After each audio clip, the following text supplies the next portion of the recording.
What is going on, everyone? We are tackling some Dynasty fantasy football teams. I want to say a quick shout out right off the rip here to my wonderful fiance for getting a book deal today. Officially marrying a published author a year from now, Danny. It's going to be really fun. Yeah. And we are going to be going out for a nice little celebratory dinner after this is finished. So we are going to not waste any time and not waste any time specifically arguing about Dak versus Purdy or something like that.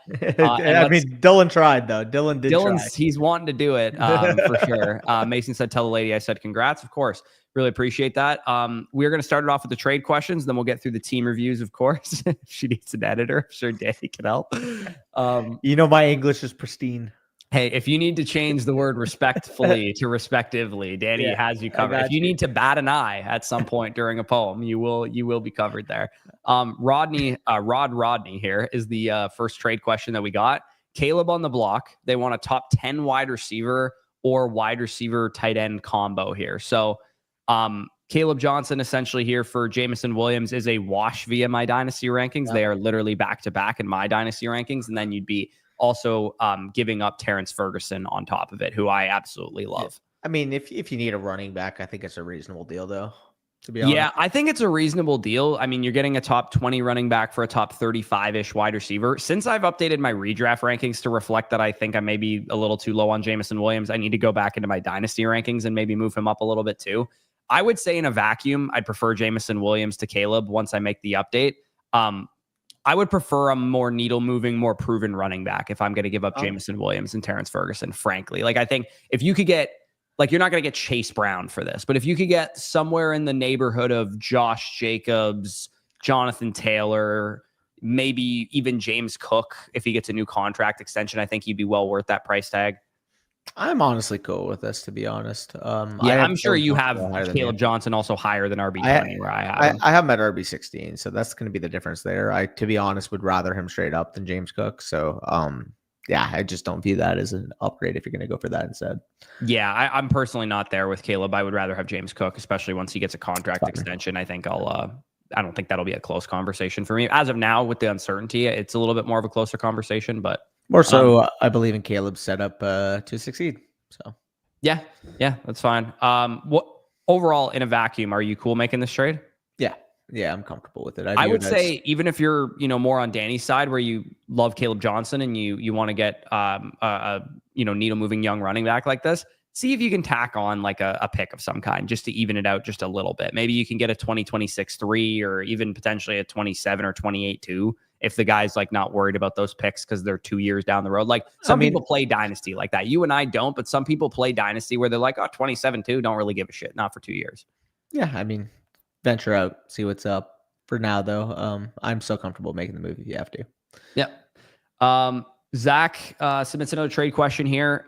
He would be receiving Isaiah Pacheco in an early to mid-second exchange for Jalen Waddle in a fourth. Now, I have Pacheco and Waddle maybe a little tighter than you might have them ranked in terms of overall. I actually don't think it's that far off of a conversation point because I think with a good season this year, which I expect Pacheco to have, we could be talking about the Kansas City Chiefs long-term running back one. Like it's possible he gets a nice modest contract extension after a good season this year. And if that happens, I think he'd actually be valued higher than a Jalen Waddle type on the market, unless you get a monster year to Waddle, obviously. I have a hard time seeing them extending him, to be honest.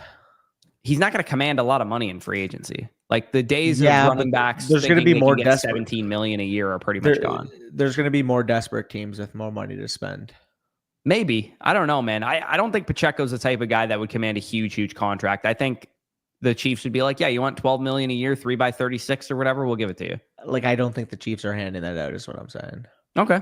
Yeah. We'll see there. I think it's a reasonable deal. Second round pick of insulation, does that become a conversation to you? Well, that's what I mean. It's like if you can go flip that pick for like Devontae Adams, and now you get Devontae Adams, Isaiah Pacheco, you needed a running back, and you're still supplementing wide receiver production. I think I would be cool doing that because 2026 early to mid 2 should get you a Devontae Adams type of wide receiver. Or Mike Evans, even like hell, even if it only gets you Stephon Diggs, I think it would be a half decent move to make.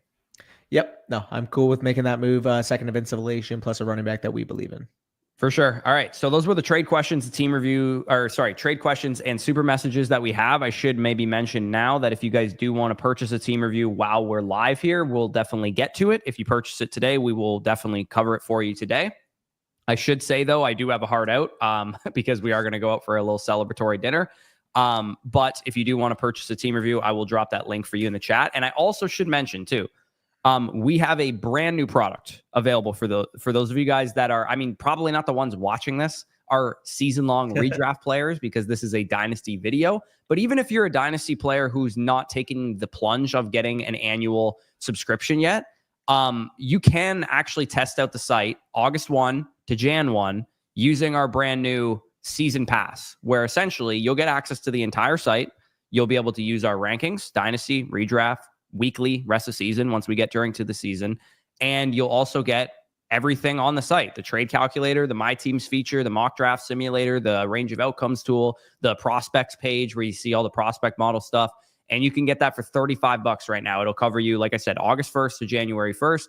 And that is a brand new product that we just launched today. In fact, is the first day that you got it. It is mainly geared towards redraft players who only care about fantasy football, August 1 to Jan 1. But for those of you guys that are Dynasty players, you can definitely take advantage of it as well. And that is a product available to you. So let's start off with Filthy Flocker here in the team reviews.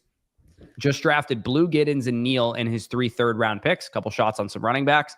Said, first, who do I drop? We'll get to that one off the top here. And he said, also, do I look to sell Saquon and A.J. Brown, or do I go for the win this year? I've been unlucky in the playoffs the last 3 years with only 1 second place. And he said, been shopping Mixon and Kamara the last 2 years, can't get offers. So we go to the Filthy Animals here. Let's see if we can find his team.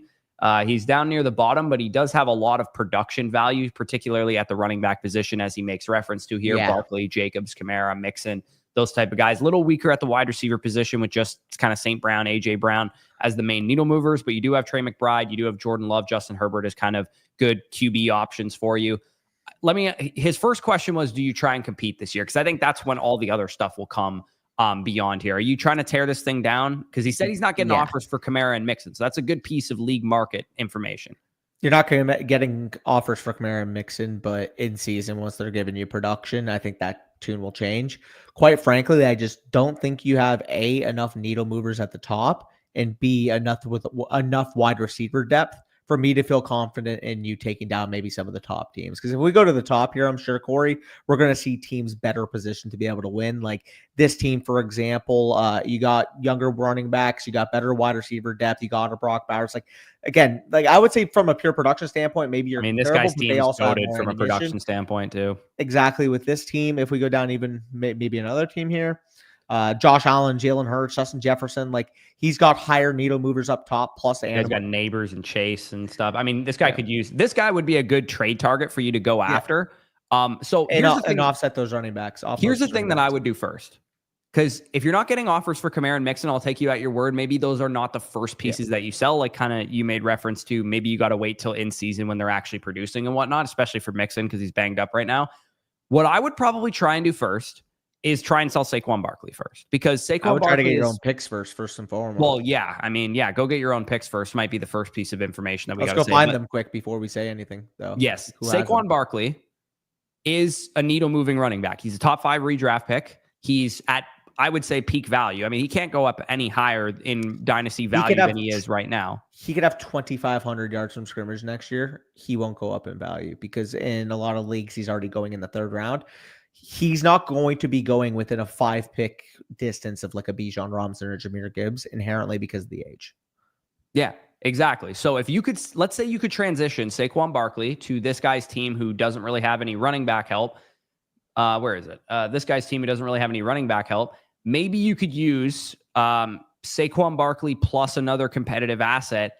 How close do you get to Malik with a trade package like that? I mean, I have Malik wide receiver 2 in Dynasty, so I'm obviously very, very high on Malik Neighbors. But maybe this guy views Malik Neighbors as, hey, if I get a receiver back, if I get some running back pieces back, I could maybe pivot Malik Neighbors into a needle-moving running back like Saquon Barkley, and I could go and try and win the championship. I mean, if you can get at value, sure. I just personally don't think that Filthy's team is in a position to consolidate. I genuinely think whatever you can do to try to get your 2026 and 2027 one back, control your own tank. I do think this team is on teardown status for me. Yeah, and I'm looking for what is his team? Who has it? I'm Filthy. Yeah, let's take a look for where his actual picks are. So this guy's got both his 26 and 27-1. And he's got McCaffrey. He's got McCaffrey. So yeah, trying to sell him Barkley would be a good plan because he's got Christian. He's probably thinking, hey, Christian's healthy. He's ready to go. Like if you give this guy Saquon Barkley, he's going to be like, oh, I have 2 of the best 4 or 5 running backs in fantasy redraft leagues this year. I should be able to compete with that. Even with McMillan and JSN and those guys, I think he would probably assume he's a competitive team because he's got Tyreek, he's got McCaffrey, got Dak Prescott. He's got some competitive assets. So yeah, go try and get your picks back because Saquon would absolutely appeal to this guy, which is not usually the case. When someone has your picks and they're like, it's kind of a match made in heaven. If I'm this is actually a match made in heaven for you. You're lucky that a guy with a full teardown doesn't have your picks because that's usually what happens. Yeah. And maybe you're the one who bought Saquon Barkley off of him initially. Like maybe that was the case. Yeah. And that's probably what ended up happening. I mean, my only thing with this team is that if you had like one more needle moving wide receiver, I actually do think there's quite a good bit of production value on this roster that you could maybe compete, but could maybe compete is not usually where you want to be from a dynasty frame of mind. So yeah, if you can pivot assets off of your team that are older, Saquon, Jacobs, Kamara, again, Mixon, maybe what it takes to move Mixon too is putting him in a deal with Barkley. Yeah. Like maybe you give that's him what I would do Mixon first and Barkley. Barkley plus Mixon or Barkley plus Kamara, or if somebody wants to completely shape up their running back depth, you throw all 3 of them in a deal in a package. Like I would even be willing, if you can get all 3 of them off your roster in the same deal, even you have to take a 90 cents on the dollar, 95 cents on the dollar type of package, assuming you can get your own 2 picks back, especially first and foremost, that's going to be my goal here. Because realistically, if I can build around those 2 quarterbacks, maybe you can transition Amon or St. Brown down to a younger wide receiver plus insolation. Maybe check in with the Travis Hunter owner. Well, the Malik Neighbors guy, maybe you could give him St. Brown plus Kamara or Mixon, and he would give you Neighbors. Yeah, because he needs running backs, right? If you offered him Kamara and St. Brown, he'd be like, oh, I'm still getting a great wide receiver, and I'm getting a usable running back. Yeah, definitely get creative with it. Like I said, I don't think your team is in position, unfortunately, to compete because when you are comparing that you're lacking depth, you're lacking maybe superstar talent overall, but you also don't have your picks to play around with if you wanted to make upgrades in season. Like to me, when I'm comparing teams that I already think face value right now have a leg up, but also have the ammunition to add their own future first round picks to deals, I just don't think you can compete with those guys, to be honest. Yeah. If you had your own picks, it would maybe be a different story because you could, pivot one of those running backs into a wide receiver and then suddenly you're in pretty good shape. But yeah, without your own picks, it's going to be pretty difficult to work through that. We got a couple questions in the chat I just want to address. Sean, yes, if you are an annual or a FSC mother flocker, you would have gotten a free voucher though already. If you're an annual, it would still cost you $55 if you used your free voucher already. Yeah. If you're on a monthly or whatever, that is the price with the discount of the 30% there by being our promo code user. But we do send out some vouchers from time to time and that kind of thing. So just stay patient on that. Brock says one of my leagues into my teams on Flock is not showing any picks. It may be a sleeper issue is what I should say, because we get our info directly from Sleeper from the My Teams feature. So it could be like go to your Sleeper team, and if it's not showing on Sleeper either, then there's nothing we can do about that. But it is possible that that's something that you can check with the devs. But yeah, is there anything else on this team? He did mention who he can drop and some things of that nature. So we can go through that as well. In terms of drop candidates, again, obviously, if you can consolidate, do that first. Like if you can just trade players straight up for picks right now and you avoid the need of having to make a drop, feel free to do that. Let's just say hypothetically you have a deadline to meet and you have to the deadline should be in season. Like, it should be in season. Like, I mean, if you're offering this guy Saquon Barkley and Joe Mixon for your first this year and your first next year, exactly, that should get 2 players off of your team. So, I mean, if you had to drop, let's say for whatever reason he had to drop 3 Herbert, Renfro, Burks. Renfro, Burks, and Herbert. Yeah. That's probably the drop. Or Polk for Herbert. Either or. Yeah, he mentioned he drafted 3 players in the 3rd round, so you probably got to drop 3 players. Burks, Renfro, and Herbert would be the 3 that you would drop. Yeah. But yeah, you should be able to not have to drop anybody by just making trades and getting players off of your roster. But I mean, Treylon Burks just got cut by his own team, so definitely not really worthy of an asset to hold on to. And I do want to toot my own horn for 1 second that I did trade down from the Treylon Burks pick in a rookie draft in 2022. It was the 105 that I believe I traded down from, and I got a 23 first round pick, which ended up becoming Devon Achane because it was the 112. The guy ended up winning the championship, so it worked out for him. But I got the 112 and Jameson Williams for Treylon Burks. And then the next year I sold Jameson Williams in the 112 in 2023 for Bijan Robinson. If you remember correctly, I traded up for the 101 that year. So I basically sold Treylon Burks, if you think about it, for Bijan Robinson straight up. I mean, you take that every day. Yeah. On the inverse, you will recall in the FSC Listener League that I may or may not have basically traded a Monter St. Brown plus for Cam Akers and Treylon Burks at one point. But don't feel too bad for me, because if you look at my team in that league, I more than made up the value. Yes, that is a very good point. FSC Listener League. Joe, this is a good point. He said that the bots are picking future rookie picks, so they're using our rankings to take like the 27, we'll let the devs know. Like early to mid first or whatever. Yeah, I can bring that up with the devs. They should probably, especially this time of year, there's probably no reason to do that. Maybe like come March or whatever, when people are drafting with rookie picks and drafts and stuff like that, that would maybe make sense. But future rookie picks doesn't really make a whole lot of sense. So yeah, I'm assuming it just got skewed because it's from our rankings, and we have obviously future picks in our rankings for the trade calculator. So there might be like an engineering that's a good point though. The bots should not be doing that. So 100%. Yeah, well, like that is a valid concern to raise, and we will let them know. Yep, for sure. So that is the filthy animals. I think we covered everything we need to cover there. Just try and trade those veteran running backs if you can. But you kind of know that. You already kind of made a reference to it. Talking about Miles Cohen's team here. Crazy team name. He said, I have my 2028 picks, FYI. Feels like my team's in a decent spot. Maybe can trade one of my running backs for a wide receiver. And he said Kenneth Walker specifically. Let me know your thoughts. So he is, where is he? He is number 8 in the My Teams feature. So, I mean, not having his own picks definitely hurts him as well. This is, I guess, the not having your own picks episode of Dynasty Decisions. But he does have a lot of good production pieces like, Genty and Ladd McConkey, Trey McBride, CJ Stroud. JJ is a little sketchy, but it is a 1 quarterback league. So I feel like you could probably get by with those guys. I think in a 1 quarterback start 9, I'd probably want to have another hammer or 2 at each position, wide receiver and running back. Yeah. So while I think you have some good pieces, you're kind of relying on a lot of players taking huge steps. Like you need Odunze to become an absolute stud. You need Ridley to outperform his ADP by 15 spots. You need Walker to become a top 5 running back in fantasy this year. And when you're relying on that many things going right for you, it's not the greatest position to be in. So that's the thing. It's like I would have seeing that you don't have your picks, I would have wanted this team to be in a much better spot. Is basically what I'm pointing out. Especially again in a start 9 1 quarterback. Like if this was your team, but you still had if this was your team, but you still had your picks, that would be one thing. I'd be like, okay, decent position. But 10-team league, you don't have a stack roster, you don't have your own picks. You do have some youth, which is good. I mean, look at this guy's team, man. Like, you seriously think you're gonna take this guy out? He's got your pick. With all due respect, you ain't touching this guy in a playoff matchup. Yo, I'm going to be straight up. Just seeing this team alone, fucking sell everything off and get your picks back. This guy, too. This guy's Bijan and Gibbs, and he has Hurts and Mahomes. Momo, if you're obviously, are you watching this right now? Obviously, you're watching this right now. You got the review for a reason.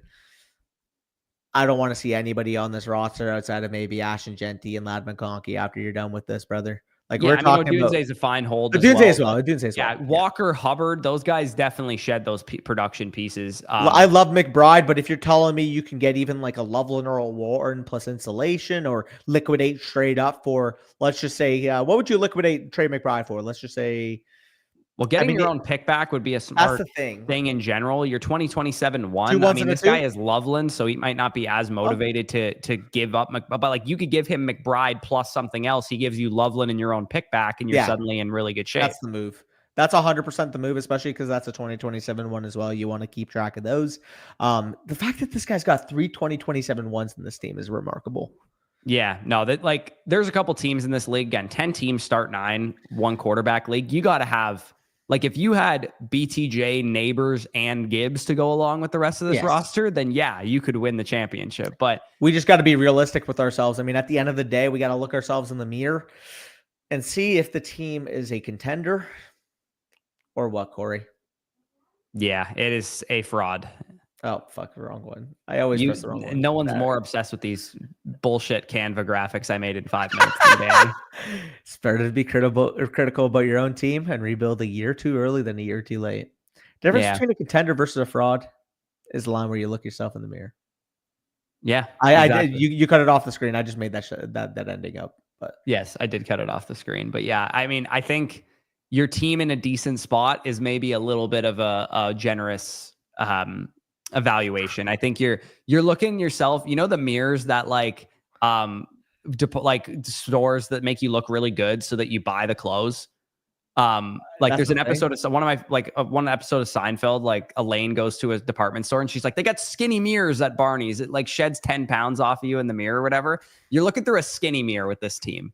Like this is not the type of mirror that showcases rose-colored glasses. Yeah, you're looking at this one with like, someone airbrushed the mirror for you. They touched up the pimples on your face and some of that stuff. Like this is a little bit of a Fugaz mirror that you look through to evaluate this team. Yeah, sometimes you just got to let her go. Realistically, there's about 3 players I'd build around, and the rest of it is chopped liver. Yeah. Also, I see Jonathan in the chat asking about the Flock League. Yes, we're doing the Flock League this year. We are going to be in Austin, Texas. Different way. We are not doing knockout, though. We actually have not 100% confirmed how we're going to do the draft order yet, but it will not be knockout. I know that for sure. Yeah. Also, OG's called it bump the whole time, so... why am I a freaking weirdo? catching strays. I think he's talking about how you're obsessed with the like fraud graphics and shit. Our Buke, how do I upload my team for you guys to see? Start in the chat, brother. The link is started in the chat, my guy. What's good, AJ? All right, so back to Miles. We kind of went over it, but basically those 2 teams are monsters. You got to liquidate as much as you can. 3 main building blocks if you want with Genty, McConkey, and Adunze. But like we said, chop liver rest of the team. Try to liquidate McBride. Maybe you can get Loveland, push your pick back, and you have to throw in a Calvin Ridley or a Chuba Hubbard to get that done. I'd be comfortable doing it. You want control of your own picks because otherwise you're in a tough spot. Yeah. You don't have enough hammers on this team. And in a 1 quarterback league, the only way you're going to get hammers probably is really high first round picks. It's 10 teams, so top 3 picks and that kind of stuff is going to really move the needle for you. But as of now, you're lacking about 3 to 4 hammers. If this was a job site, you're down a couple construction men at the moment. So I would say definitely do not kid yourself. You probably are a little further away than you kind of initially anticipated. Try and sell off Walker, try and sell off Chuba Hubbard. Ridley, like those guys don't have really that much value in 1 quarterback 10 team leagues. Like Calvin Ridley, like realistically, like I wouldn't even be interested in trading for somebody like that if I was in a 10 team 1 quarterback. So throw them in package deals, try and collect as many picks as you can. You're going to have to hit on those rookie picks. Make sure you're subscribed if you're not already, because you're going to need to follow us all the way January through April and May and those times of years where we're going through the rookie picks. And anybody who's rebuilt a dynasty team knows that it is actually some of the funnest things you can do is just study the rookies, hit on those picks, and you week 10 on Sunday when you watch Brian Thomas Jr. go for 25 fantasy points, it makes it all feel worth it. Dude, especially when it's someone that you got against the grain, you got out of value, and you just see them start exploding onto the scene. I mean, truly remarkable feeling. Absolutely. So what do we got here? Next team we got from Tizen, with emphasis on Zin, which is something that I know as an unk the kids are doing these days. Just did our startup draft, came out of it with the idea of contending in 2026 rather than in 2025. But curious your guys' opinions on any moves to make or when to make a push. First off, not always a good strategy, but usually a really good strategy out of a startup is, being patient, because most people are not out of startups and they want to win right away. It says Tizen. I'm assuming Tai Chow is his team. I'm assuming it's like, realistically, if we follow that wrong, then our apologies, because there's no other tie in this. Yeah, I mean, this makes sense because he also has a bunch of young players, and he said, did he say anything that he has in the thing? Let me see. Just did here. I'll take a look at his chat here. He just gave me a thumbs up. League name by user Tizen, team name Tai Chow. Yeah, this is the right team. Okay, dope. All right, dope. So we see it. Excellent. Your RB build. Your RB build. All of your picks. Advantage at tight end. Wide receivers that we love. Running backs, if you're going to go slide at the position, you got your anchor Chase Brown. You got DeAndre Swift going to give you production. Tajay Spears upside this year. High value handcuffs. Maybe Najee Harris isn't blind. Ray Davis, obviously. James Cook dealing with the holdout potential opportunity there. Taj Brooks, they literally just lost Jack Moss. Like, you have so many running backs that can see being valid in your lineup at some point this year. Top of that, quarterbacks, you're feeling good. Jalen Hurts, top 5 level quarterback. Dak Prescott going to give you a top 10, top 12 level production at the minimum. Honestly, he can even get back to that 2023 form, 20 point per game upside. And then, like we said, if you want a position in season where it's like, hey, like Saquon Barkley is on the low because the team who drafted him is maybe trying to tear it down because they don't feel like they're ready to compete in season. Like, I get this is a startup, but let's just say in season, the guy who drafted Barkley, maybe the rest of his team is kind of letting him down and he wants to start the retool. I mean, we could actually just take a look right now. This guy's team doesn't have a whole lot of value, even though he has all of his picks, which means that, let's say he's 3-9 by the trade deadline or whatever, he might be like, I can't use Christian McCaffrey anymore because he's not, doesn't fit my team build because my receivers aren't hitting and so on and so forth. Like, this guy is a 10-team league. So, people are going to have, feel like they're in it because there's less teams to compete with and that kind of thing. But this team too, like maybe he's not in it by midseason and he wants to move off of Derrick Henry or something like that. Yeah. So, I mean, your team's also really young. If you feel like you have an excess of value, like maybe at your JSN, your Igbuka, your Pickens, everybody's crushing at wide receiver. And you're like, I can afford to sell off JSN plus for Amari and Hampton or something who's gotten out to a slower start potentially. Like, definitely looking for buying windows on young running backs that you can rebuild around would be huge for you because you have all your picks too. Like, this is a team that's an absolute hammer. Like, if you're cooking, like you're 5-1 or something, and somebody's selling Amari and Hampton who's not having a great start to the season, and you could give them George Pickens and a first for Amari and Hampton and a pick or something like that, like you'd feel great. Player back as well because you're competing. Like, you can finagle that. The fact that you have your liquidity on this team, like, very, very good spot to be. You clearly had a good head on your shoulders. That's my favorite phrase, by the way. That is your favorite phrase. He said, curious your guys' opinion or any moves on when to make a push. Yeah, when to make a push is when your team tells you it's maybe ready to actually. I think this team is telling you it's ready. I know you just started it. I'd wait till week 3, week 4 before it's like really telling me. You know what I mean? Well, how many of your top 100 ranked players in redraft does this team have? Let's take a call. You have Tyler Warner in your top 100, correct? Yeah, I have. Well, let's start with the early round picks. Malik Neighbors, my highest ranked player of anybody on this team. If it was a super flex redraft league, Jalen Hurts would also be extremely, extremely high on that. Prescott. Chase Brown, very highly ranked in my redraft rankings. Lad McConkey, a second round pick in my redraft rankings. Yep. JSN, a top 16 receiver in my redraft rankings. Igbuka, in tomorrow's video, you guys are going to hear us talk about that. George Pickens as well in tomorrow's video. Also talking about in tomorrow's video as well. Yeah, can I guess who talked about each of them? Yeah, I bet you can guess who talked about Igbuka and who talked about Pickens. But yeah, this is a really good team, man. And even like Dart, Daniel Jones, good QB 3 and 4 to have behind Dak Prescott, Jalen Hurts there. So yeah, this is a really good looking team, man. I would be personally a little bit patient with it, but if a buying opportunity comes up on a young running back, and actually there is currently one available, a young running back with a buying opportunity on it, and Quinshon Judkins, it would make a lot of sense to go after somebody like that to keep that, to rebuild around that young running back core. The best part of the team as well is you have Noah Gray.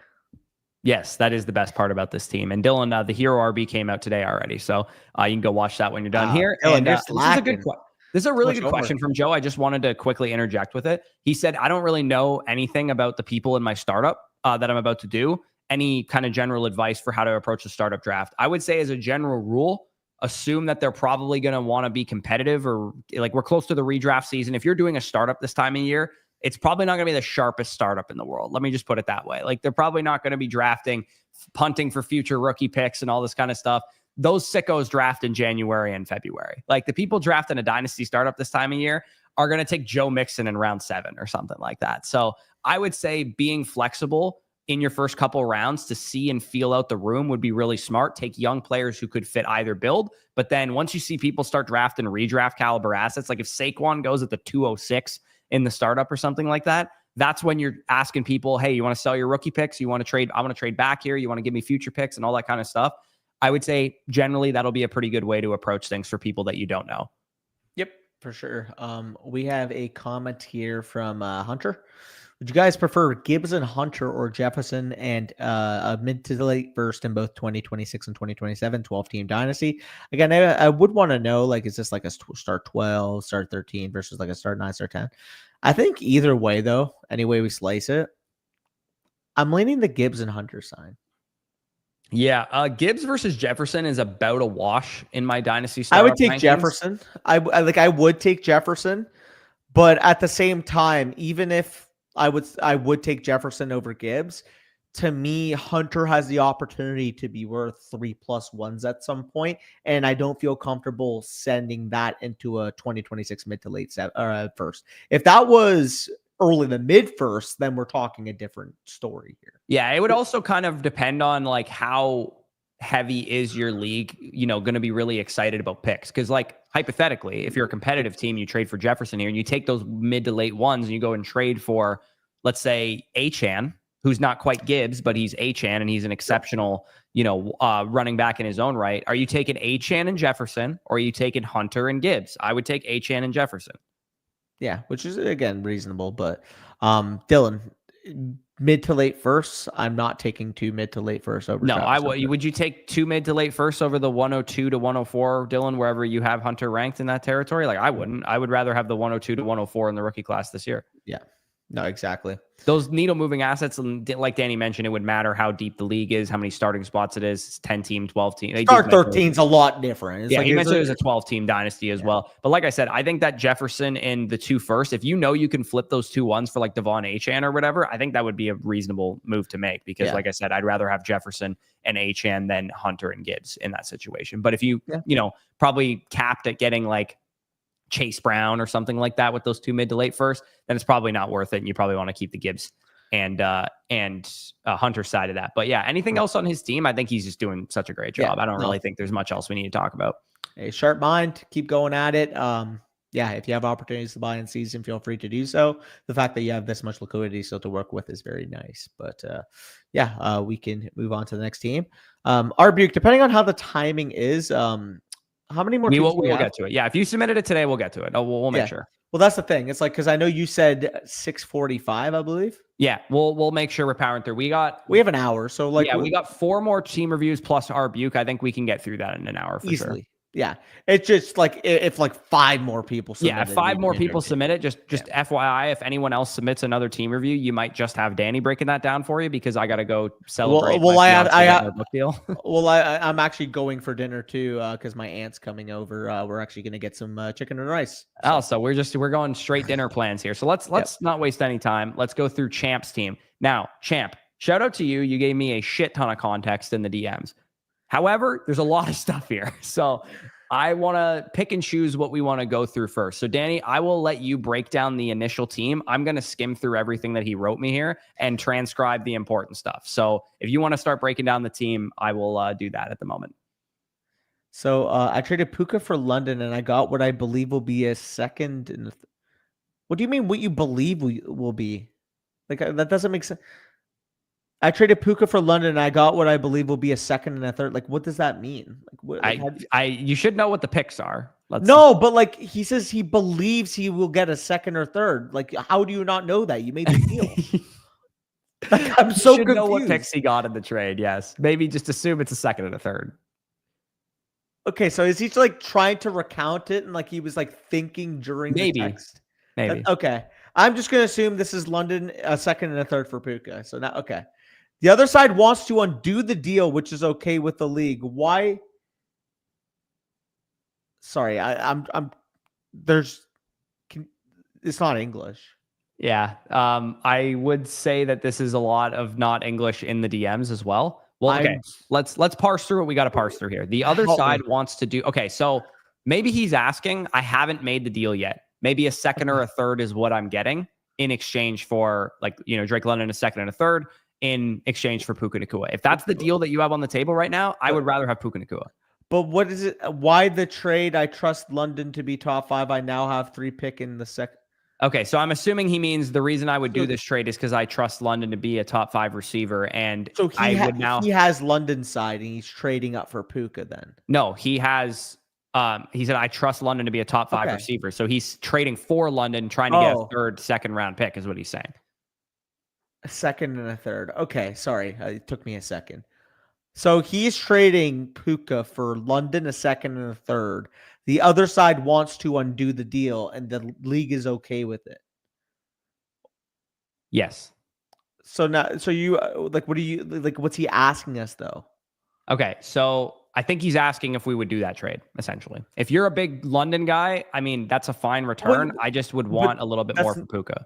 Well, that's not it though. They made the deal. The other side wants to undo it, so the league's okay with it. Oh, the other side wants to. I mean, the other side can suck one.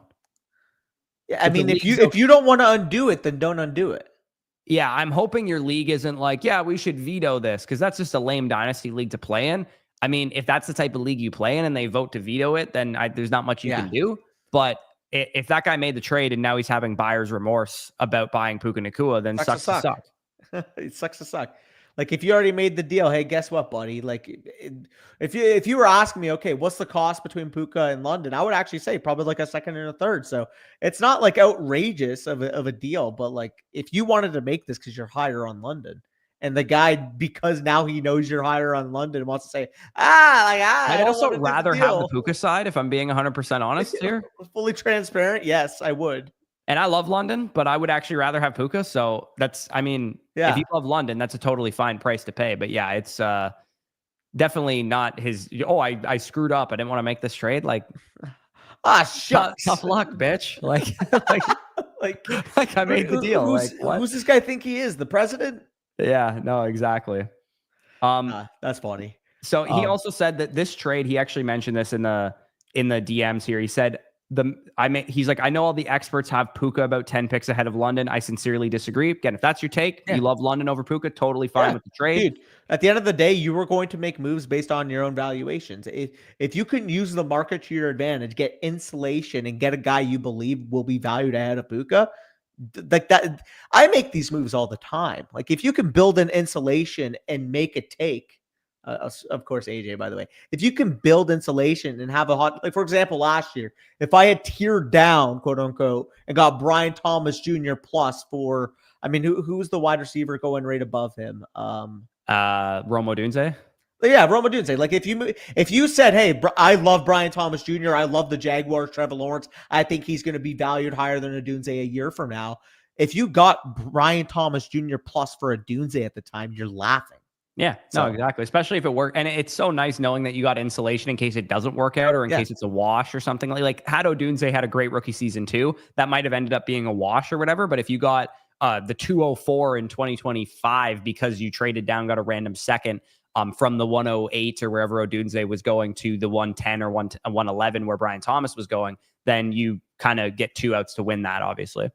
Yeah, for sure. Overall, though, I mean, I'm looking at the team clearly number one in evaluation here.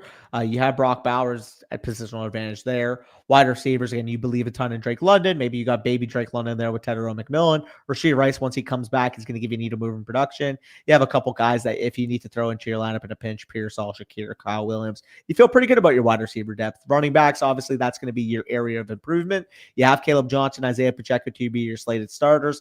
Maybe you don't have, I would say, like a needle moving RB1, but at the same time, I do think for the weak point, quote unquote, on your team, because you have an advantage at tight end, wide receiver, not quarterback, I think this is a fine running back core. Although maybe in season, because you have so many seconds, you can get like, how much would Derrick Henry cost in season? Maybe that team at that point isn't completely competing, and you could throw a 2 and a 3 at him. It's funny that he's literally dead last in the calculator right now. So yeah, Cortland Sutton, Derrick Henry, James Conner, those guys all would be viable options, and you have the 2s to make that happen. If you wanted to send a two 2s for Derrick Henry, James Conner, maybe all 3 2s for Derrick Henry and James Conner, I'd even be okay with probably at that point in time. So yeah, that would definitely make some sense. He also mentioned during the rookie draft or during the startup draft, he didn't really specify that he traded down from Jalen Milroe to get Will Howard in a 2. So again, probably another personal take of his that he thinks Will Howard's better than Jalen Milroe. You insulate yourself with a 2nd round pick. Definitely makes some sense there. And then he also said, I'm thinking of trading Kyle Williams in a mid to late 2nd for Josh Downs if he can get that done. I think that's fine. Is it the move I make though at this point? Probably not. I would hold right now. Like, I would wait until in season, because I just think you can potentially tier up more consequentially in season. Yeah, no, I love Josh Downs, and I actually would do that because I just think Josh Downs is undervalued. Yeah. But if you're looking to make moves that are going to like have a meaningful impact on your win-loss record and your starting lineup point production, taking your 2s and using that plus Kyle Williams or plus Khalil Shakir plus Ricky Pearsall plus Jordan Mason, Cam Scatterbo, some of those guys, and getting actual consequential needle movers. Like even your top 2 running backs. Like I like Isaiah Pacheco. I like Caleb Johnson, but Caleb Johnson plus 2 2s, that get me close to Chase Brown or Trevion Henderson. Yeah, Trevion Henderson or something like that. Like I would be willing to Lucky upgrade Irving. my starting lineup as like first and foremost my plan with this team. Yeah, I'd agree. Overall, though, good spot. You have all of your picks insulated, including all those extra twos. Should I trade my next year's number 1 for Emeka Egbuka? And yes, you should. Yeah, if that's all it costs, 1-1. Yeah, you're in a position where you'll probably have a mid to late one. It's a 12-team league. You telling me next year's 109 or whatever gets me Emeka Egbuka all day? Yeah, absolutely. Because you have the firepower to make sure that pick is late. Yeah, and after you make that deal too, once you've dealt your own first round pick, then you could really go buying stuff with your other twos and be like, okay, now that I don't have my own first round pick, I'm in a winning window. Let's go buy Derrick Henry. Let's go buy James Conner. Let's go buy Alvin Kamara or whatever and get some better needle moving production at the running back position. How much would you have to add on top of Ricky Pearsall for like a Chase Brown? Like Ricky Pearsall on a 2? Yeah, Ricky Pearsall and I'd be willing to do Ricky Pearsall 2-2s. Yeah. No, play around with it. Have some fun. You're in a good position. Any closing thoughts, or should we move on to? No, this is a really nicely built looking team here. And then you got that Jaden Daniels, Bryce Young, Tet McMillan stack, which you love to see. And Brock Bowers, obviously, as much as I talk a lot of shit about Brock Bowers in redraft, he's obviously an animal in Dynasty, and there's nothing that can touch him. He's an animal in redraft as well. Yeah, I mean, I just talked shit about the mid-second round ADP in redraft, but obviously in Dynasty, he's worth every penny because you get 7, 8, 9, 10 more years of an elite tight end who might be the best tight end in football at 22 years old. So Woolman, the next team that we have here, I'm going to make sure he didn't send me any DMs. He did not. So we are good here. Rare format, he said. 12-team Superflex with both a half tight end premium and a 2 tight end. So loaded tight end scoring. I've played one of these before. Yeah, I have not. But this is a tight end bonanza for people who like pain. He said during the draft, Bowers fell to me at 110, which in this format he probably should have gone. He's probably the 101 in this format. At least after the top 3 quarterbacks, he probably should have been the pick off the board. He said I also took McBride at 203. So you're starting the best 2 tight ends in Dynasty every single week, which is an untouchable advantage that unless Colston Loveland and Tyler Warren become as good as Brock Bowers and Trey McBride, realistically, nobody's getting anywhere near your positional advantage at the tight end position. So again, I'm anti-annoying positional advantage leagues, which is this is absolutely one of those leagues. But I mean, you got an absolutely goated tight end core here. Can we talk about the fact that he's number 2 on the analyzer, and the analyzer, I'm sure it probably isn't valuing the tight ends like in coordinates with like how it would be in this format? Yeah, no. If our I don't think our analyzer can value a 2 tight end league. I mean, it says 2 tight ends, so I guess it does. Maybe it does. Could be valuing it appropriately, but you're obviously somehow still in possession of Justin Jefferson and CeeDee Lamb despite having these 2. I don't know how the hell you pulled that off, but how does this make? And you have Drake May and Kyler Murray. Yeah, this is a goated team, man. Like, I mean, you don't have great running backs, obviously, and for some reason you had great running mid quarterbacks with your depth. But if you had great running backs on top of this, I would accuse you of playing with toddlers. Yeah, and I mean, he doesn't have his picks. He does have somebody else's 2027 first. Which how'd you manage that? Where's this Red Kingdom guy? Okay, I mean, he's got a pretty good team, so it's not like it's going to be a super early pick. It's more of a mid to late pick or whatever. I would be willing to sell that one, man. This is a team that can win. Given the format that you're in, I'd be selling that one for a high-end running back. Like, mid to late projected 2027 one, get you anywhere close. Maybe mid to late projected 2027 one, throw in Luther Burden or throw in, I got an idea. Something else and go and see how close you can get to Trevion Henderson or something like that. Yeah, go find me a running back. Like, honestly, even go find me Devon Achane. Let's look for Achane here. Where's Achane here? Here's Achane on this team. This guy's got Barkley and Taylor already. He's weak at wide receiver. You know what I'm throwing him in his inbox? What's that? I'm throwing him Chris Olave plus a first round pick for Devon Achane plus Debo, yeah. Even Rashad Bateman, I would take. Even fucking Dylan Sampson or fucking Rashad Bateman, or I mean, even fucking Travis Kelce. Although maybe this guy doesn't do it because of the tight end. No, I mean, it's a 2 tight end format. He's probably not going to be willing to give up a tight end, but half tight end premium, you definitely you could still start Travis Kelce in your flex or whatever. But yeah, this is a really well built team. You're good enough at wide receiver. You're absolutely elite at tight end. You're definitely good enough at quarterback too. Quarterback 1, quarterback 2, and quarterback 3, I mean. And Isaiah Pacheco, Tony Pollard isn't much, but this is kind of like a 0 RB team. And what did we say, Danny, in 0 RB strategy a couple days ago? If you got a league format where running backs matter less because they're less of your starting lineup, 2 tight end format, super flex format, well then yes, 0 RB is going to be a lot more effective. And Isaiah Pacheco, Tony Pollard, Dowdle, Hunt, Eckler, you can get by with those guys, no problem. But you do have your first to buying power. And if that first gets you Josh Jacobs straight up or gets you Chase Brown straight up or something, I'd probably be willing to sell it. Yeah, exactly. I mean, this is just a phenomenally built team, knowing the context of scoring. The fact that you still have a first to play with is remarkable. Just keep up the good work, honestly. Like, I am curious what that number one team actually looks like, because like I am hard pressed to see. I mean, in this format, Kyle Pitts, Theo I mean, Johnson, and Allen and Dalton Lamar's going to Schultz, do a like, lot. I don't think he should be ranked Yeah. number one. He also doesn't have his ones. I mean, it's because Allen and Lamar do a fucking lot. They do a lot. They're absolute hammers, but like, you don't have your ones and you're weak at a position that's going to be really highly valued in this specific league format. So I would personally, if I had to rank these myself, I would rank you ahead of For contending value, I mean, Kyle Pitts and Theo Johnson isn't enough. Yeah, I agree no, with you. definitely not. And especially Although if I'm that guy, two of them every single week. Yeah, although if I'm that guy, I'm throwing picks away at any veteran tight ends I can get for cheap. Yeah, Kelsey, Goddard, Ferguson, those type Mark of guys. Andrews. Yeah. But yeah, this is a really well-built team. He said QB the next 3 rounds. So I guess he drafted Drake May and Kyler Murray right after that. Please tell me you didn't draft Justin Fields in like the 5th. I hope he didn't. But he said then wide receiver, punted running back. Like, I still don't know how you got Justin Jefferson and CeeDee Lamb, to be honest. You didn't really mention how you got them. Yeah. Because at 110 and 203, those were your first 2 picks. So where did you get Justin Jefferson and CeeDee Lamb? Right? Wait, what? I guess maybe so you can you start a run. Okay, I sold my 2026 and my 2027 first for one of them, and even then that's a steal. But how did you get both? Traded up, I guess, with startup picks, probably.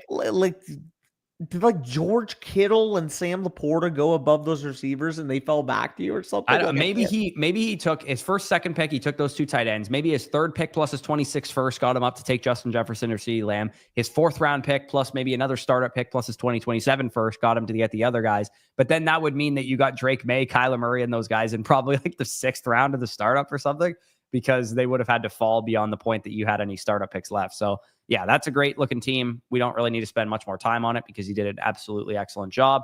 Let's talk about Threaded here.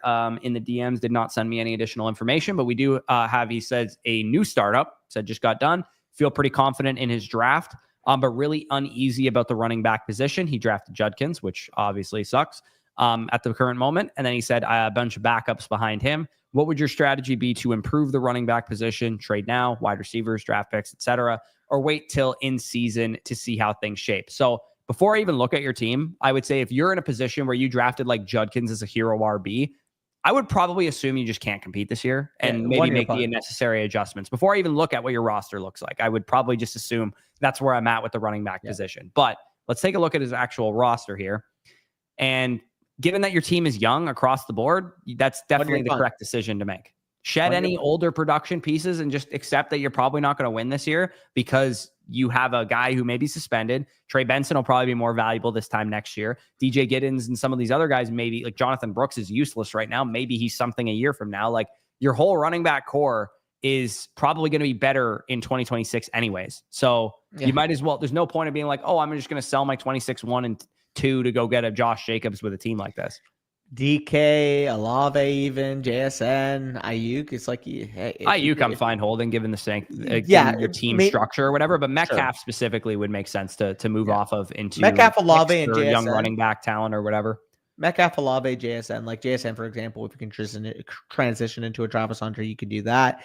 Chris Olave, if you can liquidate for future capital. Again, I like him, but also he is getting a little bit older now comparatively. Like I know. I mean, you're calling a 25-year-old. No, but like that's not what I mean. He's not old, but you know what I mean. Like, he's risky because of the concussions. Yeah, risky. He's a more volatile asset. Maybe this time next year when you're willing to compete, he's going to be 26. You're going to need his max production at that point. To me, if I can shift him into a younger asset, maybe you have to add on. I mean, in fact, if you can get Olave and Metcalf and turn them into Tet McMillan plus a pick or something like that. Yeah, maybe you're able with Olave, Metcalf, and a 2, you're able to get a Buka and Trevion Henderson or something like that. Like that would make a lot of sense for this team. Anybody above the age of 25 is definitely expendable. Ayuk is the one exception just because he's not at peak value right now, and he'll probably rebound in value once he gets back on the field. So maybe during the season, if he starts playing well, you could sell him. But for the most part, I'd say hold him for the time being.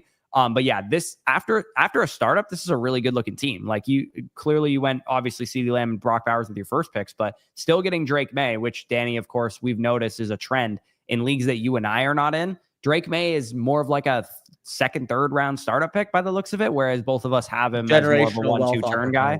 generational wealth opportunity if you get him anywhere past like the 3rd round and on. It's insane. Yeah, which it looks like he did, unless he traded up and sold a bunch of picks. But then again, he also has JSN. He also has Judkins and Olave, and I'm sure Judkins at the time wasn't cheap. He probably had to spend a 4th or a 5th round or a 6th round startup pick on him. So good job coming out of the startup. I mean, Purdy too, like also a really solid quarterback option to have. And Daniel Jones and Milroe isn't like excellent at QB3, but I think you can definitely talk yourself into having a long-term option there.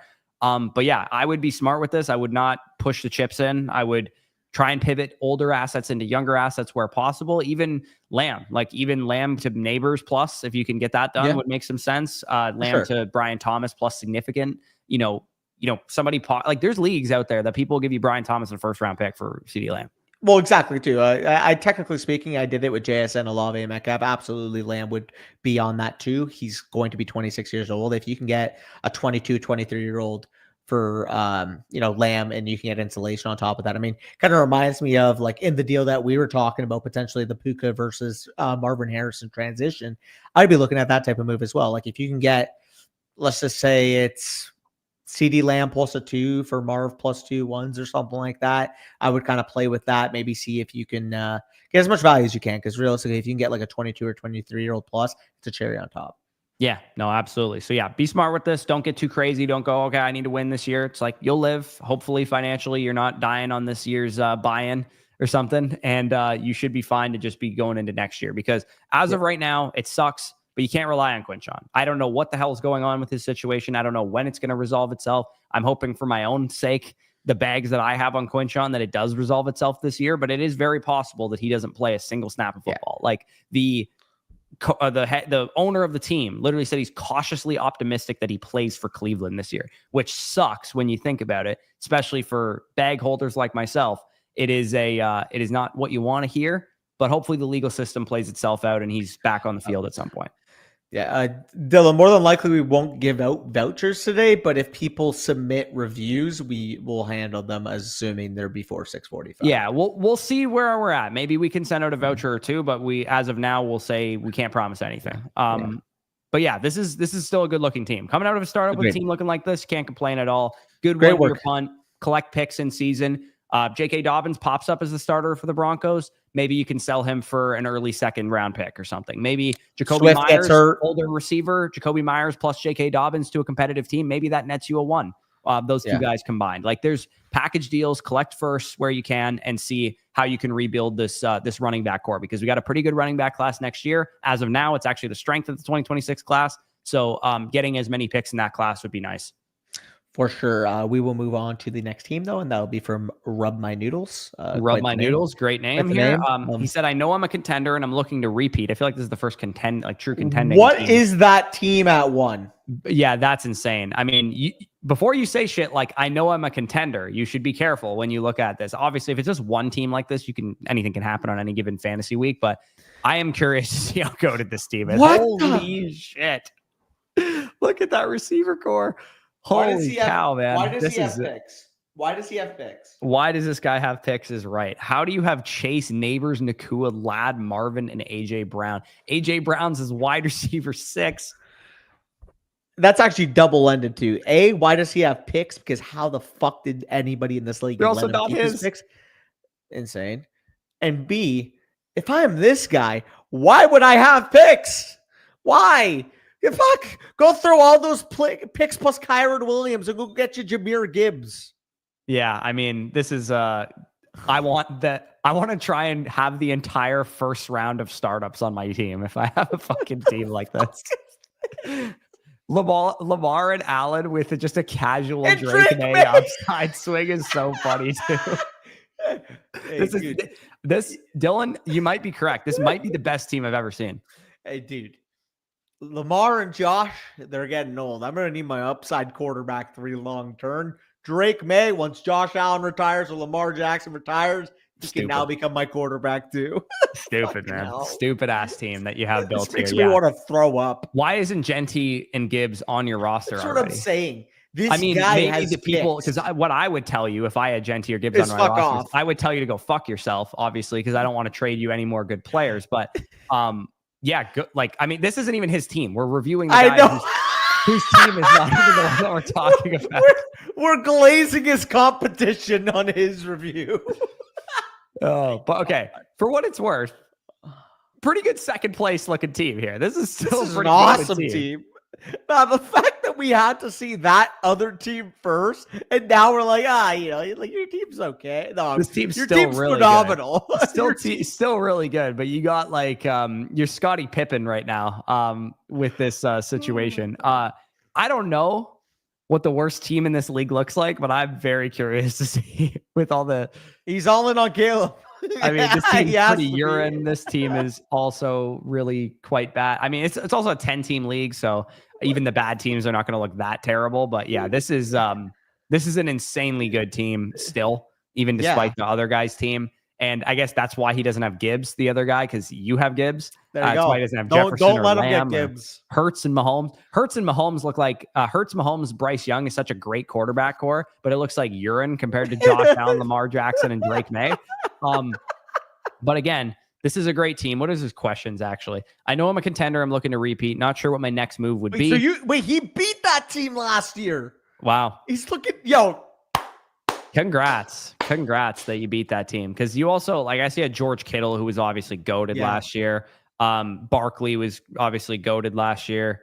But yeah, Gibbs had a great playoff run too. So just acquired Kamara and Terry for a late first. Yeah, I think that makes sense. I mean, can you even start those guys? It's a start 11. So yeah, they're probably fine in your lineup. Kamara and Terry McLaurin, probably like your last flexes, most likely on a team like this. He does also have all in on Caleb's 2026 one, which is the guy who is currently in 10th in the analyzer. So you're projecting probably that's at least an early to mid first. If go not, down to his team, the 101 next year. Go down to that guy's team real quick. Nothing I would give him as one. Yeah, there's nothing I'd give him as pick outside of Caleb. I mean, healthy, non-suspended Rashee Rice would maybe get you somewhere in the neck of the woods there, but I don't know if you're getting his pick back. I mean, we could sell his pick to someone else. Sell his pick to a different rebuilder. Yeah, like let's see what this guy. I mean, he doesn't have anything I'd sell his pick for. Barry McCockner, shout out. I mean, he's got Jaden Daniels. I mean, and he's got picks. Hey, go up. Real talk. Patrick Mahomes plus that guy's one for Jaden Daniels. Signed, sealed, delivered. Yeah, and maybe he might even give you your ask own. For Mike Evans. You have your one. He has your one, so you could always ask for your own one back, give him a better one, and get Patrick Mahomes to Jaden Daniels or Mike Evans or someone like that. Yeah, this guy's got Achane. I mean, Achane would make a difference in your lineup as well. I'd be willing to give him that pick for straight up. The for number Achane. one team has this guy's one though. I kind of don't want to take production off of this team because the number one team has this guy's ones. So if that guy's now stuck, I mean, this guy is Amari and Hampton. Maybe you could send the early one away for Amari and Hampton here, and Hampton would go a long way. And like having a 4-stack of long-term running backs of Gibbs, Barkley, Henderson, and Amari and Hampton with Alvin Kamara, your RB5 would be insane. I mean, there's not much else you can do realistically. The only thing you can do to beat this team is get better production than him. So the one thing that maybe would make sense for a roster like this, when you're looking to take down an absolute hammer, let's go find Christian. Let's go find Christian because he might help you take down that absolute hammer. He might be the key.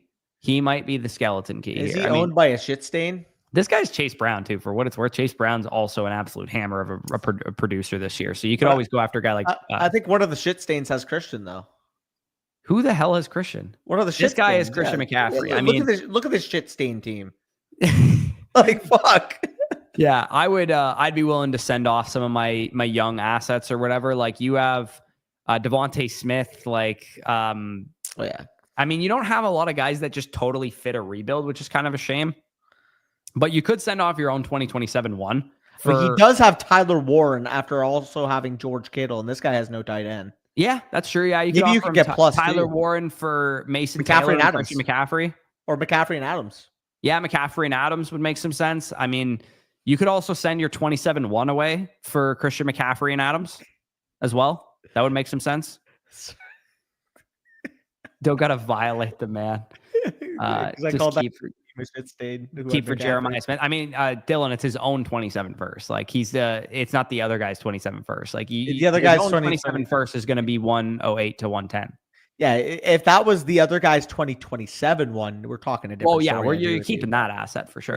Yeah. But yeah, as of now, it's probably Jeremiah Love or a quarterback or Nick Singleton or something like Hopefully that, not Jordan hurt. Tyson, something like that. That I would sell that asset for Devon Achane and Amari and Hampton or whoever, somebody like that, and I would probably sleep like a baby doing it. Because even if that pick is 101, Jeremiah Love versus Amari and Hampton next year, Danny, who's going to be higher valued in dynasty rankings? Because I'm going to bet you it's probably Amari and Hampton. Yeah, I would agree. So that's how you got to think of these assets. Where would Jeremiah Love? Because that's worst case scenario. It's Jeremiah Love or it's Arch Manning. Like what are like going back to school? First of all, what are like the only scenarios where Jeremiah Love would be above Amari and Hampton? Because that's assuming Amari and Hampton's probably the RB3 or RB4 in dynasty. Jeremiah needs a fucking level season for that to happen. Well, that's what I mean. He would literally need to go top 10 to 15 in the NFL draft to literally the nutted landing spot. Like, yeah, the Cowboys take him 8th overall or something like that, and he's got to have a Genty Heisman winning season. Yeah, he's got to have like 1,900 yards from scrimmage and 6.5 yards per pop. Or it's Arch. Like that's the other way that this screws you is that Manning comes out and he's the first pick to the Browns or something like that, and he's a top. Like whereas Arch Manning, the asset is valued where among dynasty quarterbacks right now, even despite not knowing if he'll be in next year's class or 2027's. Yeah. Like, where is he? Like, I'd rather have Arch Manning, the asset right now, than CJ Stroud. Yeah, I would say probably like you can get him in the high double digits, low single digit quarterbacks. Like I think Mahomes, Drake May, Caleb Williams, those guys, maybe even Bo Nix, somebody like that would be right around the range of where Bo Nix feels like the line. Yeah, I'd rather have Bo Nix than Arch Manning, I think. But like that's like the line. Yeah, I think Stroud, Murray, Love, those guys, Purdy, those type of guys are probably right around where Arch is valued in like Debbie. Jordan Love or Arch? I'd rather have Arch, I think, to be honest. So Bo Nix is literally the line. That's hilarious. Well, I would take him above Bo Nix. Love and I would take him above Bo Nix though. He'd be like QB 10 in Dynasty right now as an asset. Yeah, I'd put him 9, but like also like that's perfectly fair. Yeah. But yeah, anyways, Saquon D's, nothing you can really do here. Well, realistically, you got to go to team, go buy more hammers if you can. If you can't buy more hammers, it's because this guy has all of them. So good luck. Maybe you could sell him. Maybe he's like real high on Garrett Wilson or Devontae Smith or something, and you could sell him Garrett Wilson plus for McConkey or Harrison and try and tier up that way. But like even Wilson, I like Wilson, the asset. Like I still feel really good about him. So if I can get McConkey, I would get McConkey though. Yeah. So this is obviously not, I can't say I would do this because it's not, it hasn't happened yet, but it wouldn't shock me if Garrett Wilson like outproduced Ladd McConkey this year and was similarly valued in dynasty rankings next year. Like same tier kind of thing. We'll see. Isn't Ladd 2 years younger? No, they're the same age. Ladd's not a 2000. Maybe they're not the exact same age. Hold on. Ladd might be an 01. Ladd might be an 01. Garrett was a young prospect and Ladd was an old prospect. I know Garrett's a 2000. I know so that. Ladd is... He might be an 01. 23.7 years old. And Garrett is... It's funny, his best comparable is Garrett Wilson, which is almost like people said that coming out of the draft, but people were like, he's Cup. Remember that shit? When Ladd McConkey is objectively exactly the same RAS score as Garrett Wilson, height, weight, and everything else. And people go, he's got a lot of Hunter Renfrow to his game. Fucking ridiculous shit that was going on. Dude. He is Adam Thielen. Yeah. A year and 3 months younger, by the way. Not that much. Garrett Wilson versus Ladd McConkey, only a year and 3 months younger. Yeah, well, Garrett Wilson's probably March 2000. Yeah. Is he actually? I think so, yeah. Oh, 20, he was born in July. Oh, so it's Chris Olave that's March 2000, isn't it? 25.0 is what Garrett Wilson's age is on player profile. No. So he's either born beginning of August or right now. By the way, Chris Olave is June 27th and Garrett Wilson is July 22nd. Yeah, so he just turned. Damn, I am Unc. I'm older than them. Yep, you're Unc officially. How do you think I feel? The guys that I'm the same age as are like washed running backs. Or people like that Josh Jacobs is like past the age and touch apex, and he was born the same year I was born. Dude, soon enough you'll be Ezekiel Elliott. Yeah. Facts. Oh my god. But yeah, no, Najee Harris is your age. And John, no, I do not. Dude, oh no, I got one that's bad for you. You know who's your age? Who? Zach Moss. Yeah, that's crazy. Zach Moss is my age, dude. He feels like he's 90. I know he's 27. Let me see if he's a 1997 or 1998. Oh, you got lucky. December 97. Oh, so he's barely younger than me there. That's crazy, though. Oh, God. But anyways, yeah, this is a great team. We can move on to the next one. AJ said he submitted us some trade questions, and then we also had was it Baduki or someone in the chat said that they submitted us RDs, I think. I don't know if he did. Maybe he was Rub My Noodles. No, he wasn't. Yeah. Okay. Here, I got to refresh the page because stream mode never fucking works for me. Let me just quickly hit this. Boom, boom, boom. Let me get the link for the stream so that it links back to people. But yeah, we should be able to get out of here on time. Perfect. We got the team review right there, baby. All right, there. LGBT. Crazy fucking name. What? Crazy fucking name. Also, did you see the meme that was like Caleb Williams begging his team to sign Christian Wilkins? Fucking Christ. People on Twitter are ruthless. Oh, absolutely crazy. This is an insane level of fucking names in this league, man. You guys are so unhinged. It's insane. Thankfully, we can't get canceled for this because it's not our fault that you guys are unhinged. Anyways, having a hard time up tiering to anything is what he has listed here. Obviously, see he's the number one team in his analyzer, but there's a guy right behind him. Nobody will trade any of their good players anymore. I've asked about everyone, not sure what to do in this scenario. Made over 50 trades this offseason. That's fucking insane. And rebuilt in 6 months from being a losing team last year. Whole league hates me now. LOL. Thanks, guys. I mean, it sounds like you may have ripped off a couple of folks. Oh, if the whole league's hating you. Look at the picks. Oh, he has all the 2027 class. That's crazy, man. No. The fact that your team's already stacked and then you're going to leave the 2027 draft with like Jeremiah Smith, Ryan Williams, like all the fucking Let's get you some running backs in that class. Oh, buddy. Yeah, fuck. Literally, though. And you got Bijan. Oh, my God. I understand why your league is killing you. Yeah. No, if you went from a losing team to this, man, holy shit. This is a good looking team. You got the goated 91? Yeah, 1991. I'm not as 91 years old.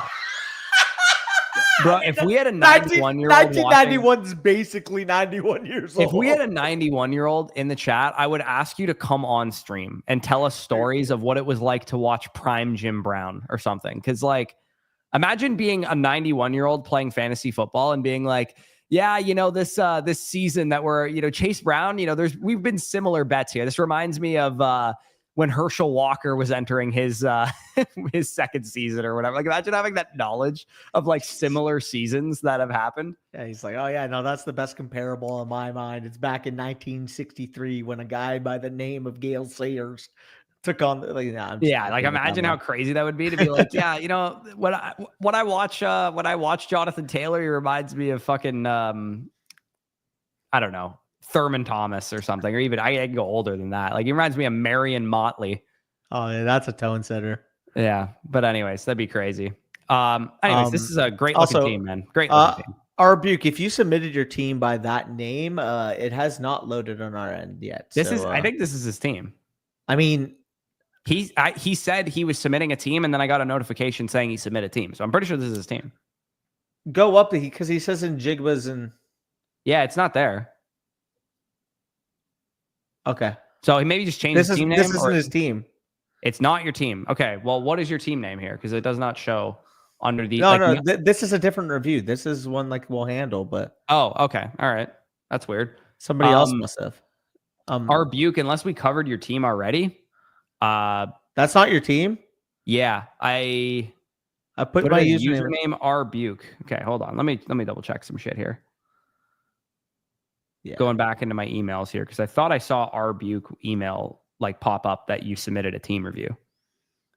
No, Price N 780 was the one who submitted it. Okay. Maybe I messed up. Maybe you messed up. It doesn't show up on our end. Hopefully you didn't submit it to a different creator because that would suck for us. But yeah, I mean, if you did, I'm sure they'll cover it for you. But yeah. Yeah. And yes, absolutely, Brown absolutely could be. Our not your fault. Don't worry about it. No, you're good. You're good. Just make sure you didn't get charged, and if you did, go to the site issues tab, and then I think I might have. He said he might have submitted it to another creator. I mean, well, shit happens. You're supporting the site, can't be too mad at it. But yeah, this team is the one that we are still covering, and it is a great team. And would you? Let me ask you this question because this is the ultimate question you got to ask yourself with a team like this. As the 2027 class starts to materialize, your picks are obviously going to gain value. You have a lot of those picks. And it is a 10-team So all of your picks are going to be top 10, and you have 1, 2, 3, 4, 5, 6, 7, 8 of them. So I think I know what you're going to ask. Are you willing to deal any of these? I'm collecting the fucking Infinity Stones. Not only does this have a chance to be a dynasty, you have a chance to be fucking untouchable. Like, we're talking prime 2027 class right before the NFL draft. You will be able to sell some of these guys at first round valuations, second round valuations, third round valuations. And we haven't even included if like Lenore Sellers and Arch Manning are in this class. We're talking about it in the sense that Jeremiah Smith, Ryan Williams are going to be the 101, 102. Like, if we're talking about some 2026 reclassifications, we are talking, you're getting a guy at 107 that would go 102, 103 in some years. Yeah, no, that's definitely fair. And in worst case scenario too, let's say you have 8 or 9 first round picks come the 2027 class. Then when they're at peak value, you can go buy CeeDee Lamb, or you can go buy Justin Jefferson at, I guess they'll be like 29 years old or 28 years old at that time. But you know what I mean? Like, yes, collect the picks. They're still going to keep going up in value. But this is a team that could win right away. So if an opportunity presents itself to go consolidate and it costs you 2 of your later projected 2027 first, somebody's going to trade you know, Brian Thomas Jr. or something like that, if somebody's going to trade you Jahmyr Gibbs or something like that, then yeah, it definitely would make sense to move off of those picks. But I just think it would be so electric to have the whole class that I kind of almost want you to just hold pat here and just collect the whole thing. Yeah, I was trying to mimic Thanos with the Infinity Stone glove and counting the Infinity Stones on your knuckles, because that is what these 2027 picks represent. Yeah, no, absolutely. So, yeah, this is a goated looking team. You are in great shape. I just am curious. Hey, treat yourself. Yeah, treat yourself indeed. This is your biggest competition right here. Danny's pulling up the bad graphics again that he's obsessed with. This is your biggest competition here. He's got a great team too, but may the best man win, because it's gonna be probably the 2 of you guys in the finals. He's got a great team. Ain't great enough. Yep. Yes, sir. So Ginger Ale left us some trade questions here. DeAndre Swift for a third and Jacoby Myers. You're getting DeAndre Swift. If you need a running back, I'm cool with doing this. Yeah, I'm fine with it. You're not really giving up consequential assets, and Swift could have. I'm assuming this is a mid to late third if you're acquiring DeAndre Swift. Yeah, I agree. I think I'm cool paying this for Swift. It's probably not likely that he's a long-term asset, but neither is Jacoby Myers. And I think Swift versus Jacoby Myers in a vacuum, like redraft production-wise this year, I have Swift ranked higher than Jacoby Myers. And if you need a running back, it makes sense. Yep, for sure. Next trade that we got from him is the Jared Goff, Jameson Williams stack in exchange for Kenneth Walker and George Pickens. So by my rankings, it's pretty even of a deal. And even in redraft, like Pickens and JMO are right back to back for me. They're both the same age. They're both from the same draft class. They're both project pretty similarly, in my opinion. They're both number 2 receivers on really good offenses. Like, it's very similar. It's basically Kenneth Walker versus Jared Goff at that point in terms of how I would value it. So I'm fine with it. Like, let me double check out your team here. I'm just if you need a quarterback, yeah. We're in this league, so that's funny. Which league is it? Yeah, this is Tone Setters, maybe. No, listener FSC for sure. Because FSC listener dynasty. Let me see the chart. That's my team right there, and then Danny's got his fucking absolute monster squad. This is your best. This is probably your best team, right? It's one of them. I have a couple like very comparable teams at the top. This is a fucking monster of a team, man. Like, hey, look at my cute little fucking. Oh, look at my cute little team. It's starting to come together, and then I just gotta fucking compete with this because my buffoon league mates, who are a lot of you guys, decided to just fucking absolutely bend it to Danny. Yeah, the funniest thing though is this was literally the league I traded Amon St. Brown, a first, second, and third for Cam Akers and Treylon Burks, and that's still my team in this league. Yeah, insane. Imagine I had Amon St. Brown in more picks. I hope I wasn't responsible for any of these players getting on your roster. The only one that I'm responsible for is Collins, right? Yeah, Nico, Barkley too. You sent me Barkley 2 years ago, I think. I hope I got a lot for him. You got a late one. Is that what I? No, there's no way I got that little for Barkley. I loved Barkley at that time. You go check Sleeper. I'm gonna see if I'm a buffoon league mate myself. But what I got from you for Collins was Metcalf and Reese. I know that, and it's more of a I'm buying low on guys that I think will accumulate value than it is I'm trying to win right now, because I don't think I can really win this league at the moment. Let me take a look. I'm curious what I gave. Dylan's scared. I actually am also scared. There's no way I gave you that for Barkley.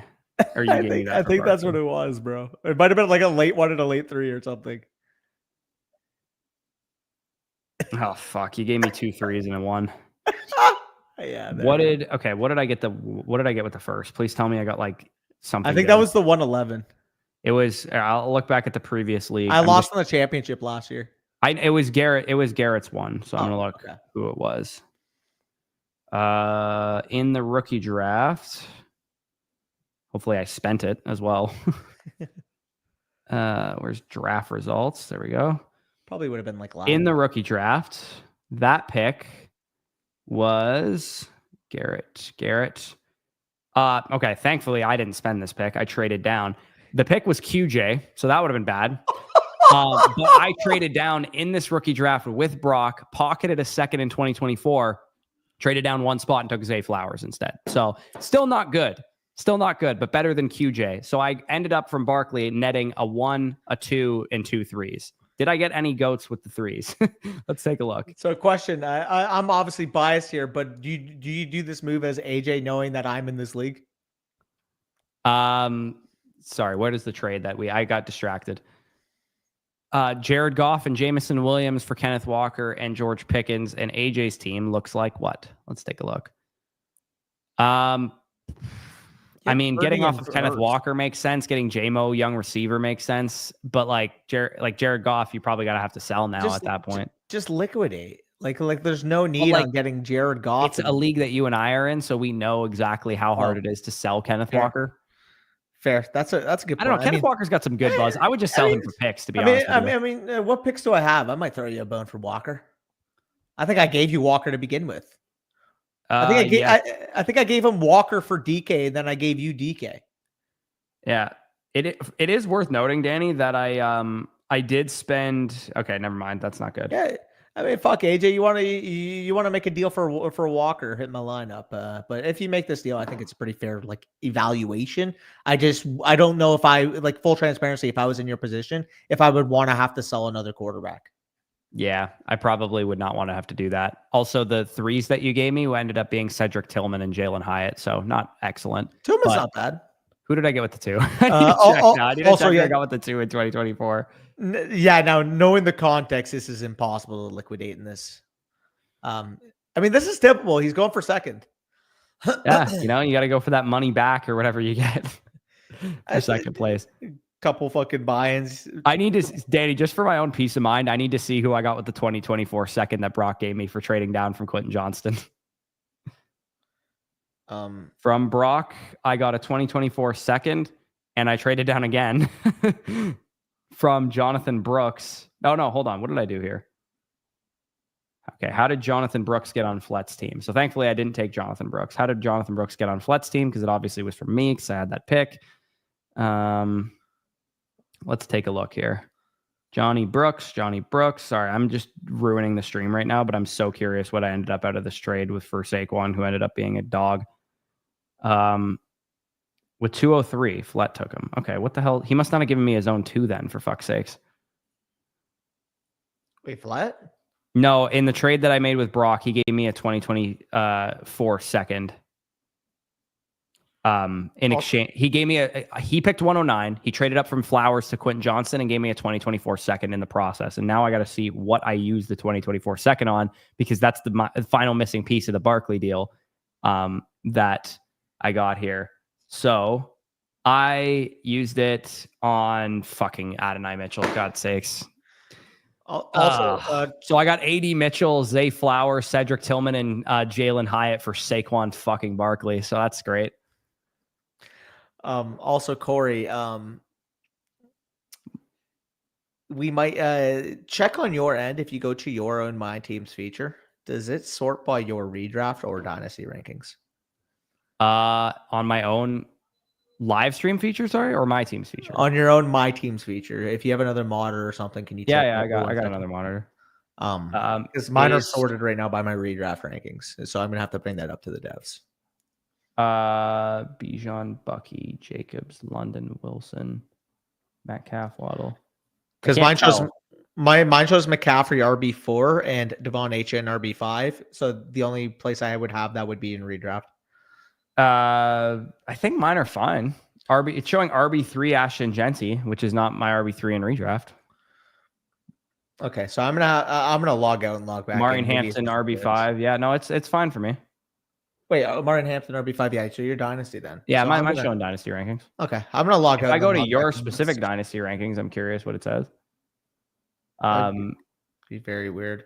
Where's Henderson RB6? No, it's working fine for me. Yeah, I'm sure you don't have Henderson RB6 in redraft. That's just very weird to me. Yeah, no, now it's good. And now I literally just logged back in and I'm good. Okay. The reason why is because I'm very curious what team is ranked higher. Oh, maybe because it's a basketball league, it's kind of fucking with it because it's only in this specific league it's showing up like that. Yeah. If I had to pick a winner for this trade, I would pick the Goff and JMO side, assuming you can sell Goff, but it's possible that you're not able to sell him. So yeah, let me see. And also, like I mentioned, I do need to move Jameson Williams up my Dynasty ranking, so that's partially why I'm going in that direction. You said, is Swift a good fit for your team? So you have Omar Hampton and Bijan on this trade that you sent earlier. Yeah, Swift's a good fit for this team. Swift can get you by if Hampton starts slow or whatever the case is. Plus, it's a start 9. So you probably don't need the depth, but if Swift needs to be your RB2 at the beginning of the year, I think that makes sense. Other trade that we have from Ginger Ale here, and I think we should be good as far as the rest of the stream we should be done with, but he has a trade where he'd be receiving Patrick Mahomes in exchange for Michael Penix, Matthew Golden, an early second, and Will Howard for some reason. Yeah, I'm taking Patrick Mahomes there. Is the only reason you asked us our feedback on this because you were contemplating it because you're a Falcons fan? Like, this is the only thing I can think of. Let's say AJ, as a Falcons fan, has Michael Penix ranked 50 overall. It's still a smash. Like, even if you substituted out Michael Penix for fucking like, I mean, like, would you give up Jordan Love, Matthew Golden in a second? I could put Baker Mayfield there, and I would still do this. That's what I mean. Like, would you give up Jordan Love, Matthew Golden in a second for Mahomes? Probably. Like, Michael Penix? Come on, AJ. Come on now. Yeah, easy claps. Easy claps. All righty. So I think we should be good. I will double check one last time to make sure we don't have any other reviews that Dylan, come in. If we have one more that comes in now, we'll do it. But we literally both have a hard deadline at 6:45. So, like, we're not going to be sending out any. Yeah, I think he means no team review, as in like you didn't send me a voucher. I'm assuming is what he's referring to. Yeah, if we were able to go longer on the stream, we might have been sending out some vouchers to people. But unfortunately, we do have to go because, as I mentioned at the beginning, and AJ acknowledged it, appreciate you, AJ, and Mason acknowledged it. Maria got a book deal. So this is something she's been working for years. And we are going out to a nice dinner and we're going to have some celebratory champagne and whatnot. So we are going to head off of here. Appreciate you guys for tuning in. How often do we do team reviews? Usually as much as they come in, probably about once a week, give or take, Adam. But appreciate you guys for joining us. Like, comment, subscribe, everything that we mentioned at the beginning of the video, just to quickly rehash for those of you guys that didn't hear about it. If you're season-long players especially, but redraft Dynasty, this would apply as well.